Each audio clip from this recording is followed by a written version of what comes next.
ಬಿಹಾರದ ಚುನಾವಣೆಯಲ್ಲಿ ಎನ್ಡಿಎ ಮೈತ್ರಿಕೂಟ ಭರ್ಜರಿ ಗೆಲುವು ಸಾಧಿಸಿದ ಹಿನ್ನೆಲೆಯಲ್ಲಿ ನಗರದಲ್ಲಿ ಬಿಜೆಪಿ ಜಿಲ್ಲಾ ಘಟಕದ ವತಿಯಿಂದ ಸಿಹಿ ಹಂಚಿ ಪಟಾಕಿ ಸಿಡಿಸುವ ಮೂಲಕ ಸಂಭ್ರಮಾಚರಣೆ ಮಾಡಲಾಯಿತು. ನಗರದ ಶ್ರೀ ಚಾಮರಾಜೇಶ್ವರ ದೇವಸ್ಥಾನದ ಆವರಣದಲ್ಲಿ ಬಿಜೆಪಿ ಮುಖಂಡರು ಹಾಗೂ ಕಾರ್ಯಕರ್ತರು ಜಮಾಯಿಸಿ ಅಲ್ಲಿಂದ ಜೈಕಾರದ ವಿವಿಧ ಘೋಷಣೆಗಳನ್ನು ಕೂಗುತ್ತಾ ಶ್ರೀ ಭುವನೇಶ್ವರಿ ವೃತ್ತದಲ್ಲಿ ವಿಜಯೋತ್ಸವ ಆಚರಿಸಿದರು. ಇದೇ ವೇಳೆ ಬಿಜೆಪಿ ಜಿಲ್ಲಾ ಪ್ರಧಾನ ಕಾರ್ಯದರ್ಶಿ ಪಿ ವೃಷಭೇಂದ್ರಪ್ಪ ಹಾಗೂ ಕೇಂದ್ರ ಪರಿಹಾರ ಸಮಿತಿ ಮಾಜಿ ಅಧ್ಯಕ್ಷ ಹಾಗೂ ಬಿಜೆಪಿ ಮುಖಂಡ ಎಂ ರಾಮಚಂದ್ರ ಮಾತನಾಡಿದರು. ಈ ಸಂದರ್ಭದಲ್ಲಿ ಬಿಜೆಪಿ ಜಿಲ್ಲಾ ಪ್ರಧಾನ ಕಾರ್ಯದರ್ಶಿ ಮೂಡ್ನಕೂಡು ಪ್ರಕಾಶ್, ಒಬಿಸಿ ಮೋರ್ಚಾದ ರಾಷ್ಟ್ರೀಯ ಕಾರ್ಯಕಾರಿಣಿ ಸದಸ್ಯ ನೂರೊಂದು ಶೆಟ್ಟಿ, ಮಂಡಲದ ಅಧ್ಯಕ್ಷ ಕಾಡಹಳ್ಳಿ ಕುಮಾರ್, ಶಿವರಾಜು, ಕೂಸಣ್ಣ, ವಿರಾಟ್ ಶಿವು, ಬಾಲಸುಬ್ರಹ್ಮಣ್ಯಂ ಹಾಗೂ ಬಿಜೆಪಿ ಮುಖಂಡರು ಕಾರ್ಯಕರ್ತರು ಉಪಸ್ಥಿತರಿದ್ದರು. ರಾಷ್ಟ್ರದಲ್ಲಿ ಬಿಹಾರ ಚುನಾವಣೆ ನಡೆದಿದೆ. ಇವತ್ತು ಸುಮಾರು ಕಳೆದ 2 ವರ್ಷಗಳಿಂದ ಕೂಡ ಕಾಂಗ್ರೆಸ್ ಪಕ್ಷದವರು ವೋಟ್ ಚೋರಿ ಆಗಿದೆ ಅಂತ ಪ್ರತಿ ತಾಲೂಕಿನಲ್ಲಿ ಪ್ರತಿ ಕ್ಷೇತ್ರದಲ್ಲೂ ಕೂಡ ಸಹಿಯನ್ನು ಸಂಗ್ರಹಣೆ ಮಾಡಿ ನಾವು ಈ ಚುನಾವಣೆಯಲ್ಲಿ ಕಳ್ಳತನ ಆಗಿದೆ ಅನ್ನೋ ಮಾತನ್ನು ಹೇಳ್ತಾ ಇದ್ರು. ಆದರೆ ರಾಹುಲ್ ಗಾಂಧಿಯವರ ಒಂದು ಹೋರಾಟ ನರೇಂದ್ರ ಮೋದಿಯವರ ಒಂದು ಜನಪ್ರಿಯತೆಯ ಮುಂದೆ ಕುಗ್ಗಿದೆ ಅನ್ನೋದನ್ನು ಇವತ್ತು ಬಿಹಾರ ಚುನಾವಣೆ ತೋರಿಸಿದೆ. ಯಾಕಂದರೆ ಬಿಹಾರದಲ್ಲಿ ನಾವು ಕೂಡ ನೆನೆಸ್ಕೊಂಡಿರಲಿಲ್ಲ. 130ರಿಂದ 140 ಸೀಟ್ ಬರ್ತದೆ ಅಂತ ನಾವೆಲ್ಲ ತಿಳ್ಕೊಂಡಿದ್ದು.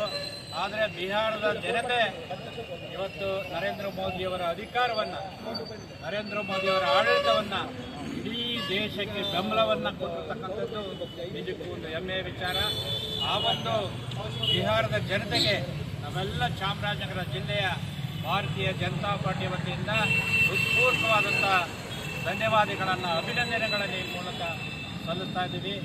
ಪ್ರತಿ ರಾಜ್ಯದಲ್ಲೂ ಚುನಾವಣೆ ನಡೆದಾಗ ಇವತ್ತು ದೇಶ ಸುಭದ್ರವಾಗಿರಬೇಕಾದ್ರೆ ನರೇಂದ್ರ ಮೋದಿಯವರ ಸರ್ಕಾರ ಇವತ್ತು ಅನೇಕ ಹಿಂದೆ ಇವತ್ತು ಕೆಲವರೆಲ್ಲ ಟೀಕೆ ಮಾಡ್ತಾರೆ. KLA ಬ್ಲಾಸ್ಟ್ ಆದನ್ನು ಹಿಂದೆ ಕರ್ನಾಟಕ ರಾಜ್ಯದಲ್ಲಿ ಕಾಂಗ್ರೆಸ್ ಆಡಳಿತ ಮಾಡ್ತಕ್ಕಂಥ ಕೆಲವು ಭಾಗಗಳಲ್ಲೂ ಕೂಡ ಬ್ಲಾಸ್ಟಿಂಗ್ ಆಗಿದೆ. ಇವತ್ತು ಕುಕ್ಕರ್ ಬ್ಲಾಸ್ಟ್ ಇರ್ಬೋದು, ಬೆಂಗಳೂರಿನಲ್ಲಿ ಬ್ಲಾಸ್ಟ್ ಇರ್ಬೋದು.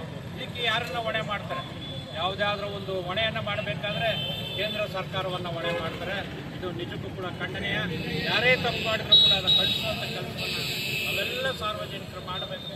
ಯಾರೊಬ್ಬರ ಬಗ್ಗೆ ಆರೋಪನ ಹೊರಿಸೋದನ್ನು ನಿಲ್ಲಿಸಬೇಕು ಅಂತ ಈ ಮೂಲಕ ಒತ್ತಾಯವನ್ನು ಮಾಡ್ತಾರೆ. ABCD ಬಾರಿಸಿರ್ತಕ್ಕಂಥದ್ದು ನಮ್ಮೆಲ್ಲ ಭಾರತೀಯ ನಾಗರಿಕರಿಗೆ ಸಣ್ಣ ಜಯ ಅಂತ ನಾನು ಈ ಸಂದರ್ಭದಲ್ಲಿ ಹೇಳಕ್ ಬಯಸ್ತೇನೆ.